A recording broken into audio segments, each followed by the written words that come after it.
Hi, this is Ridhi Raheja with Movement Mortgage. Thank you so much for giving us the opportunity to work with you on your new home loan. We really appreciate that. Now that you have filled in your loan application and agreed to get the paperwork back from us, you will be getting your paperwork either through email or through FedEx, whichever way you have agreed to. If you're getting those paperwork in the email, you will get an email walking you through the process of how you need to review them and how you can sign them. So let's talk about what you will be getting in that package.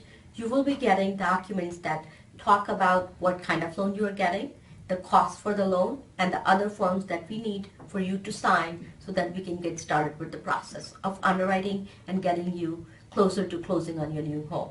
So let's talk about the most important document, which is the loan estimate.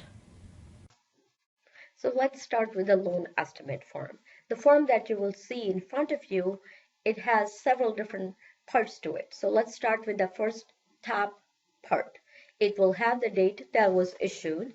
It will have your full legal names. It will have the subject property that you're buying. It will also have the sale price of the house that you have agreed at. On the right-hand side of the first top section, you'll also see the loan term. That is the term that this mortgage is for. So most of the times it will be 30 years because most borrowers say 30 years. But if it is a different year, that is the maximum term of your mortgage. Then we'll have the purpose. You're either buying, purchasing, or you're refinancing. It will also have the product, whether it's a fixed rate or it's an adjustable rate. Then we'll have the loan type, whether you're doing an FHA, conventional, or a VA, or any other kind of loan. And next to it, that is an important box for you to pay attention to. It will have the box that says rate lock. If you have chosen to lock your rate, then we'll tell you exactly it's locked until when. Now, the second part deals with the loan terms of the loan that you're getting. So what is the loan amount? What is the interest rate? And what is the principal and interest on that, which is called the P&I. You will have that. Then the next to it, there will be a prepayment penalty or balloon payment. If you are dealing with Raheja team and the movement mortgage, you will always have the answer no. We do not offer any loans with a prepayment penalty or a balloon payment to protect our clients. After that, you will have the projected payments.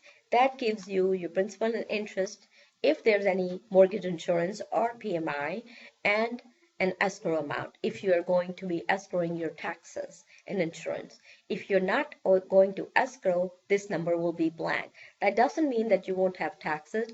All it means is that you will not be paying them with your mortgage. It will also tell you whether you're escrowing or not.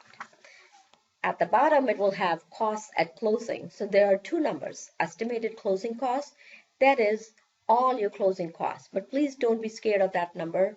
I will come back and tell you exactly how that number is going to match up with the number I gave you, and this number is not accurate. The last line is estimated cash to close.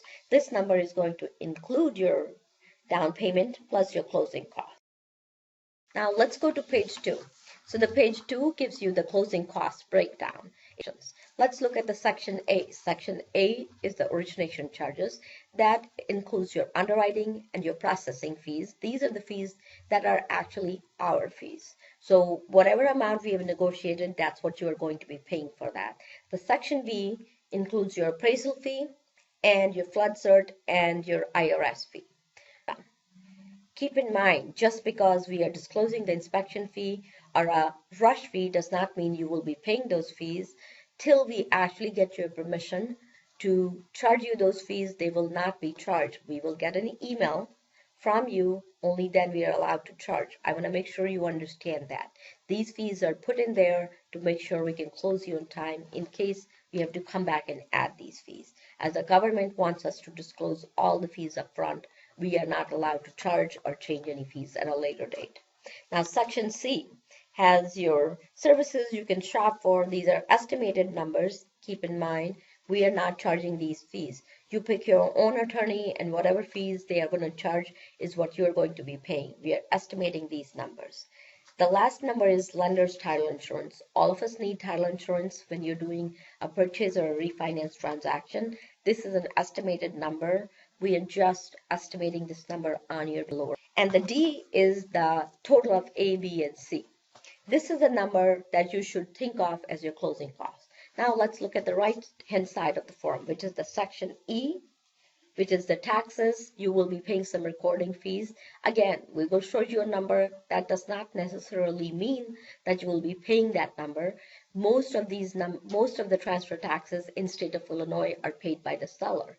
But in some cases, like if you're buying a bank-owned property, they might be your responsibility. We'll come back and address that when you have a conversation with. F is the prepaids. You will have to buy a homeowner's insurance and pay for it upfront for a year, and you will also have the prepaid interest. So anytime you close on a new home, you will have the prepaid interest for the number of days that are remaining in the month that you're closing. So let's say you're closing on the 15th, you will pay interest from the day 15th all the way till the 30th, and then you will have your first payment the month after. You will skip a month for your mortgage payment.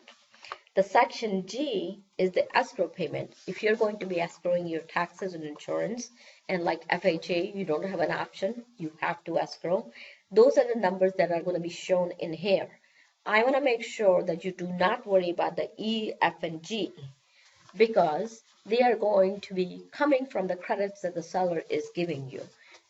In the state of Illinois, we pay our taxes in arrears, so the seller will, at the closing table, give you tax credits for all the months that they have not paid the taxes for. And we are able to use those funds to establish the escrow account. So you don't have to come up with that money from your pocket.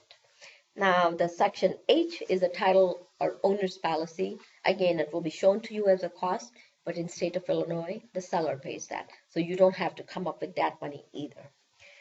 I is the total cost, E, F, G, H. And like I said, none of these you need to pay out of your pocket. They're definitely going to show on your closing statement, but they're going to be covered by the tax credits that you're getting. J is the total cost of D and I.